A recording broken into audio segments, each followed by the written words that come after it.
Welcome to Mechanic. Today here in Mechanic, we have a 2015 Chrysler 300. On this Chrysler 300, I'm going to show you the process to be able to put your vehicle into neutral in case you have no power into the vehicle. So you've been able to get into the vehicle, but we're not able to put it into neutral because we don't have any power in the vehicle. You generally push your brake in and then be able to twist this dial to put it into neutral or the other gears. All right, so we need to manually be able to put that into neutral so that we can either move the vehicle, push it off the road, or be able to get it in tow. So to start with, it's fairly simple. We have our gear selector right here, and then this little piece here, it might stick a little bit better, and then you just need to kind of pull that out. And then once you pull that out, we have this little red tab down here. You may need to fish it out with a hook type piece.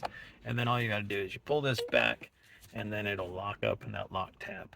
That holds it into neutral. Now you'll be able to move the vehicle. And then when you're done and you need to put it back into the park for the safety, you'll just take a screwdriver, and as you pull back a little bit, there's a little tab here on the back that we need to depress, and then that way it unlocks the lock there to put it back into park for the safety.